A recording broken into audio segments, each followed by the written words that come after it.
I'm Beth Sheridan. I'm the head of adult services at the Orion Township Library, and we're here at the library on Tuesday, September 22nd to talk to two people who knew and worked with James Ingram, the late local historian who passed away in 2008. He was not only an expert on Orion's history, but a great proponent of preserving the community's rich history. He co-authored a book titled Images of Lake Orion. His estate made a large donation to the library towards preserving local history, and he also left the library his extensive collection of historic photographs. Tonight I have with me two people who knew and worked with James Ingram, Janine Saputo and Sarah Van Portfliet. And the goal of this video history is to preserve James Ingram's legacy by recording memories of him. So I guess we can start our conversation. Can you guys please first tell me your names and how long you've lived in Lake Orion? Well, I am Sarah Van Portfliet, and I've lived here about 27 years or so. Okay, that's a long time. Yeah. How about you, I'm Janine Saputo, and I live in Orion Township, which is right next to Orion Township in the village of Lake Orion, closest to, and it's our commercial center. And I've been here also about 27 years as well. Same year. Okay. Can you each tell me a little bit about yourselves, maybe your family or what you do for a living or anything you want to share with us? Well, go ahead, Janine. Well, I was going to say that one of the main reasons why I'm here is I became really interested in local history of this area when we moved here. And I got involved with a couple of historical societies, really. Orion Historical Society in Oakland Township and even Rochester. And when you get involved with finding out some of the information and stories about this area, which has a lot to tell, you run into people who are really full of information and, walk into a wealth of information about this particular area. Has a lot to offer and interesting stories. Anything else you want to share with us? Well, what do you do for a living? Part of my job, well, I've had a career in IT with the automotive industry, but right about then I also then moved into economic development type positions in DDAs and also with the Main Street program in some communities here in the area. And that touches on historic preservation and history as well. It kind of weaves it together, so it took an interest and just added to everything I've done professionally. Okay. Yeah. How about you, Sarah? Well, as far as the historic preservation interest started back in '94, pretty close to the time when we started when we moved here. But and it started with Jim Ingram, actually. Yeah, I was doing some kind of a school project about living into the future kinds of things, how to best actualize, your best side of yourself, that kind of thing. So we had to do a project, and I thought, well, how about establishing the Historical Society? And I reached out to the Senior Center, and they pointed me to Jim Ingram, and the rest is history. That's where I first met you. Yeah, that's where we first met. Yeah, the kickoff meeting. Right. Janine came and met you and Jim and started to learn more about the history here in Lake Orion. Of the Orion Historical Society kickoff meeting, which is really interesting because it hasn't met for a few months and we're kicking it off again. Right. And I hope you'll both be there. We'll be there. Come on. Okay. So you mentioned how you first met Jim Ingram. How about you? Well, the same thing, through the Orion Historical Society, but he also had family history that kind of moved into the Oakland Township area as well. And I used to spend a lot of time talking to him about that as well. And then certainly as we went on, he started more with walking tours and downtown meetings where we could actually showcase some of the history. And that I got to know more, working with him on some of those projects and events. Okay. Earlier, we interviewed Mike Sweeney about his memories of James Ingram.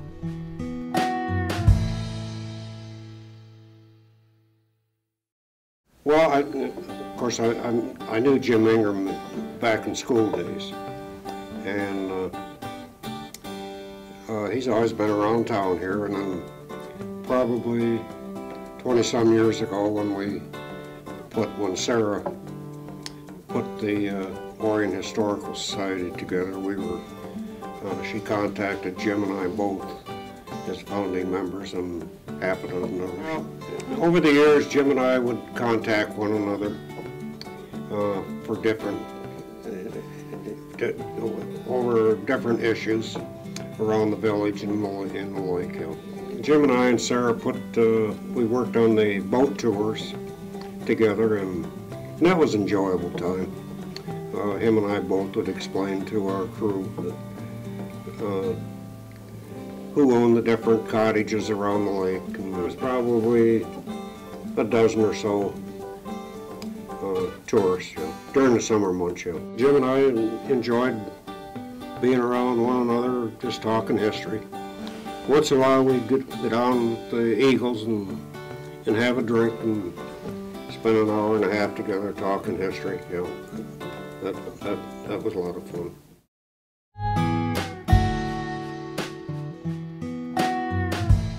So then we'll go on with, can you tell me any stories about your experiences with James, or anything you remember about him as a person? Well, I remember the whole time I knew him, he was extremely dedicated to documenting his memories, documenting, researching more of what he didn't know already.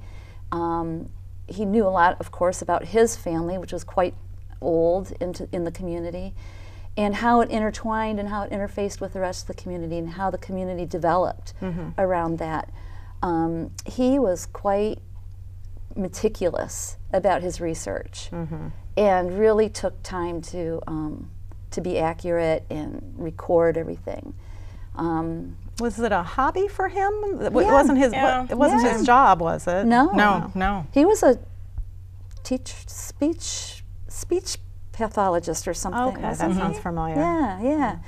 So, but he wasn't working when I met, in '94. Because he was retired. He was retired by then. Okay. So it was like a full-time he really. Oh, he took it on as an avocation. Took it on. I wish I had met him. He had passed away before. Well, I guess I was here, but I had never met him. He was always very interested in talking about history and about the community from a historical perspective. And he was constantly collecting more. And his other, I think, strong quality is he was willing to share everything. I mean, he was first in line to conduct walking tours, and he had so much right at the ready. I mean, right at his fingertips, walking around town, on the boat tours, in the buildings, in the history of the settler families in this area. He had all of that right at his finger, and wonderful photographs. Yeah. I mean, and he collected just more and more. And he turned it right back at the community. I mean, with things like his newspaper column, which everybody read. And it was tracks. Yes, right. And it was the area too. He also, reported on a couple of sites right there in Oakland Township as well, because needless to say, there's overlap between the two communities right here in this area. But always fun, easy to talk to, love to talk to people and share it, remember? Right. I mean, he spent a lot of time at meetings, again, as a speaker. And at the Eagles afterwards for beer. Right. Any specific interesting stories you can recall? Well, let's see. The boat tours are the best. Yeah, he seemed to come really alive on the boat tours. We had a few of them, maybe 3 of them. And he would be a docent on one of the pontoon boats. And there's a good picture of him in the library, I think, on the wall. I don't remember where it is, but I think that's back exactly in the room. Back in the James Ingram room. The room that's named after him. Yeah, where he's giving the, I mean, I didn't know exactly what it was he was doing, but I bet that's the one. Yeah, I bet it is. Yeah, he really, he knew a lot about the lake, and a lot about the lore. Right. A lot about the families, the cottages, the buildings and the history of each one. And he could go on, and it was fun to be on the water with him because he had great stories. And that's the kind of person you want to lead a tour, otherwise who's going to come, right? Right. Yeah. He also did good walking tours of the downtown area and contributed to a walking tour guide that also I think is still used about some of the properties here in the downtown area, which is on the National Register of Historic Places too. Oh, okay. So a lot of his research was put to good use when we move forward with that effort later. But one of my favorite stories deals with Rudd's Mill. This photograph here, this graphic. This location is right on the border between Orion and Oakland Township. And I was working on some of the history here, and there's a Michigan historical marker there. And out of the blue, this man came from Alpena, Michigan, and met with us and said, I have some original photographs and history of this site. I thought, oh my gosh. So I called Jim Ingram because he did not know much about this. And it was a Sunday afternoon in the middle of winter, and Jim dropped everything because these people were from Alpena, came right over to the site and walked the site with us. We were all bundled up in the snow, and just took all kinds of notes and photographs and listened to the people from Alpena tell us about what exactly was in this location. And it was a huge addition to this particular location that's right on the border. It's right on the Pink Creek Trail too. That's the mill with the big wagon wheel in front of it, or is that? Oh, in Goodison? Oh, no. No, different one. This is Rudd's Mill. There was an original mill there now. The foundation is still there. The foundation stones, and in winter you can see the layout of some of these buildings. It's at Kern and Clarkston. Right at that location. Oh, right at Kern and Clarkston. Yeah, right there with the little I'm thinking the bridge. one further down the Pink Creek Trail that actually still is a building, and I think it houses some of the government. Right. Oh, you're talking about Pink Creek Cider Mill in Goodison? That's what I'm talking about. Yep. But no. But it was a This is even great closer to Lake memory, Orion. Great memory of Jim. I was so glad he came right over, and he couldn't get enough of it either. And again, the photographs they donated and the work that he did to piece all this together, it was wonderful. He was just as ecstatic as the rest of us that these people showed up out of the blue to tell us more. Yeah, And that it was is neat. and it was fun to see him get ecstatic.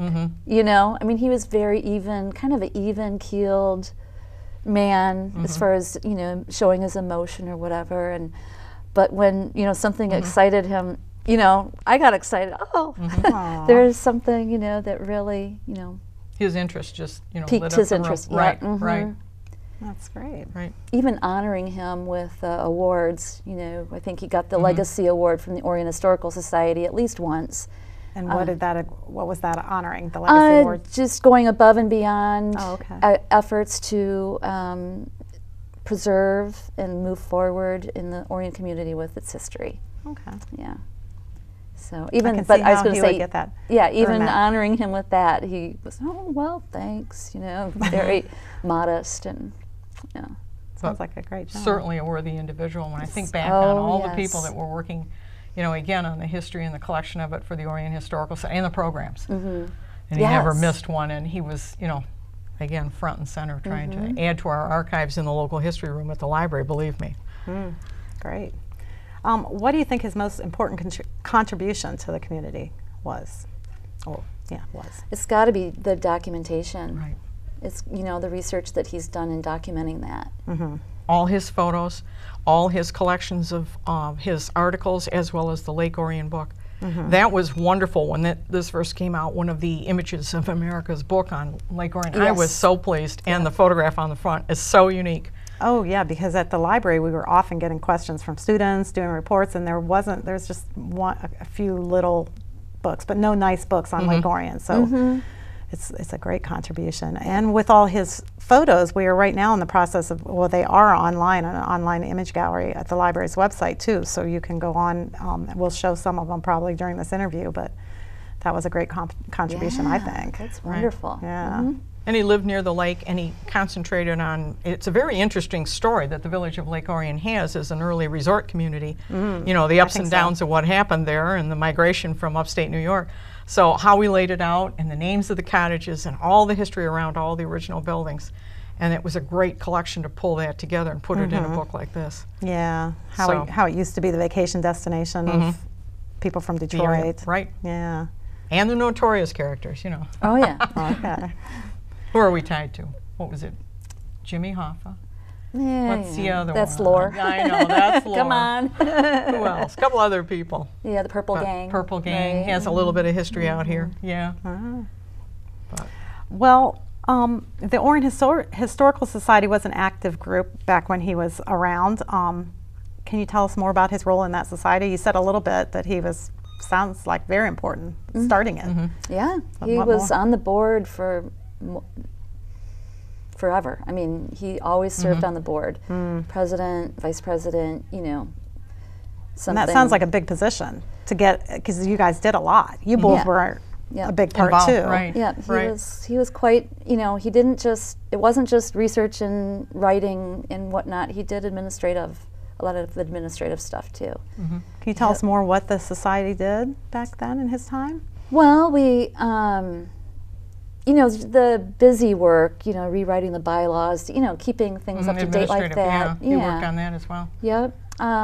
He, you know, when we were asking for money or writing, you know, documents to support our request for money from, say, the township or the village, you know, he was involved in helping formulate those approaches, you know, that kind of administrative. Well, it sounds like before you said he was really involved in the tours and the things the society did. And the Union Church, didn't you guys? Yeah. I'm trying to remember if he was involved at the beginning of that. He probably was. Well, that was his big concern as far as projects go. He kept, we got to do something about the Union Church. You know, that was quite a big concern for him. And so yes, he helped get that, you know, front and center on the table as far as projects go. And it, you know, he, you know, of course, other people got involved and were interested. Lori Brown, most notably, and you know, we got in there and started doing work on that. So you know, yeah, it was his passion for that particular building. He was very interested in preserving physical buildings. Buildings, right, and properties, right. And properties, yeah. He would probably like what's happening in downtown right now. There's I think so. I think he would. Yeah, very much so. Very much so. He was also involved in a lot of the programs and the speakers and added to it. And again, the tours and the information and the documentation. I think we did quite a few projects at that point in time as well. Are there any others we haven't mentioned? The Detroit United Railway project, yes. Documenting all that. Janine found a great railway. It was a map. It was a DUR map. DUR yes, that showed, map. Used. It was a brochure. Here's the stops. You know, it's used as a, you know, what do you want? Bus route, trail route. Right. Yeah. It was like a bus map. So anyway, it was it was, you know, a great find, and Jim took researching that whole story under his wing, and we ended up the Jacobsons donated a length of rail that was the DUR rail that was on their property buried. He and Mike Sweeney went and dug up this rail, and they cut it up, and we sold sections buffed of the them rail, up and sold sections of the rail and attached a history of the DUR. And Jim, you know, wrote the history and, you know, got into that whole project too. You know, we have one of those at the library. Yes. That I found somewhere, so I put it in the glass good. case, but I didn't know exactly how that's that what it happened. Is, right. Yeah. That's where it came That's from. where You're it came right. from. You're right. Okay. Because that's a key part of the Village of Lake Orion history as well. Yeah. How people got here, to vacation on the lake. Yeah, he was very much a part of that. Yeah. We also worked on the projects like the Portfliet Barn, Yeah. and we did some major efforts in restoration, and ultimately worked a little bit on the National Register nomination of the downtown area as well. And so much of that is based on the information and documentation that he has. Tell us more about that. Given The downtown is on the National Register? Right. The yes, there's a Certain buildings or the... well, it's an area, you know, with the okay. boundaries. Oh, okay. Yeah, so it's most of the downtown area proper. Yeah, and you probably have to keep that has to be kept up, or what did you have to do to qualify for that? Well, the application for a section of the downtown is quite complete, and it takes quite a bit of research and supporting evidence and mapping and a formal, I'd say, application with photographs that goes first to the state and then to the federal government. And the Historical Society worked together with the Village of Lake Orion DDA and hired Manick and Smith from Toledo to help us with that effort. But it was very successful, and yes, we've established part of the downtown area on the National Register. I think Union Church is part of it too. It's in that section. I think it is, yeah. Right. And there's markers on the four, you know, borders of the area, historic markers. You guys did a lot, along with Right, Jim we Ingram. helped even finance that. Remember, we took some Yeah. some of the funding, work with the DDA to make sure that that actually took place. Right, yes, right. yes. And a lot of his research went. Part of that also the photographs too. Yep. Do you have anything else you want to say or talk about? He had a collection. Remember the collection? He used to go around and give this presentation too. And it was for the James Cribben cane collection that he owned. Yeah. A set of wooden canes that he collected from a local carver here. And they're in the library now in a case, and they're well worth seeing and having a look at. But it was one of his passions. And yes, he's managed to preserve and move forward into time some excellent artifacts from this area that are... So he was an antique collector, you said? Oh, love that too. Yes, yes, he was. Yes. Yep. Yes, I remember being in his house and him looking at his things and saying, well, you know, I have to decide, you know, what to do with these things. And, you know, I wonder which things the Historical Society would, you know, is it really part of Orion or is it part of Oxford? Yeah. You know, he had a lot of different things that were connected to various communities. But you said he lived in a cottage on the lake, Yes. on Lake Orion. Yeah. All his life, you think? Yep, or- the Riley House. Ah. No, I don't think Maybe so. not his entire life, but certainly the last half. Yeah, yeah. Neat. And he loved to go around and give presentations. He was a speaker that would go to different historical societies and events and bring the canes or talk about local history in schools. Yes. Yeah, he went and talked to second graders when, you know, they had to satisfy their local history. Send over Jim Ingram, the historian. Call up Jim. He was, I'd say, really the recognized historian of his time, Yeah, for sure. yeah. For sure. I mean, if he printed it in the paper and told us about it, we knew there was hard evidence Yeah, between him that and supported it. Yeah. Mike, Very professional. between the two of them, yeah. Right. Excellent. Yeah. Thank you so much for being here, both of you. I really appreciate you sharing Yeah. so that we can preserve memories of people that are gone from here, important people to our community. Oh, it's fun to remember. Yeah. Thank you very much for again. honoring You're Jim welcome. Ingram. And thank you Yes. for watching this edition of Memories of James Ingram. And don't forget to visit the Ingram Room. We have a special local history room named after James Ingram with a lot of his materials and his artifacts, and we also have access to those at the library's website. So please stop over and visit us. Jim Ingram. Yes. Welcome. Thank you. First of all, let me ask you that curve. Yeah. Why is it Orion and not Orion? Well, originally it probably was Orion, but down through the years, I think it's just been, you know, whatever, just Metamorphosis type thing? right Yeah. to Orion. But actually, the name started with the first township supervisor, Jesse Deckard, in the 1830s. Came up with Orion. Orion. For the township, and then later, probably in the the 1870s, I would imagine, a local attorney, L.O. Treat, I think is his name, came up with Lake Orion when they had to change the name Oh, okay. from New Canandaigua because of Canandaigua, New York. That was the original name Is that right? of the lake. Canandaigua. I'm and glad the, they village. made it Orion or Orion. When did people first move up here? When did people first settle this area? Well, the first settlers were in the 1830s. In the 30s? And they came and more or less homesteaded type thing. Cleared the land, planted crops, started farms. And there was activity around them. There was, as I understand, Indians and that sort of thing were around. Yeah, I'm sure there were Indians in the area. It doesn't really look like there were any permanent camps or villages or this kind of thing in Orion Township. But the Saginaw Trail, you know, That's right. went right through the townships. Newly appointed member of the Board of Directors, Jim Ingram, described what he feels the goals of the Orion Historical Society should be. Well, I think maybe just to get to start in some direction to raise funds for, probably eventually getting some place where we can start accumulating artifacts and historical papers and this kind of thing, just to be sure that they're in safekeeping.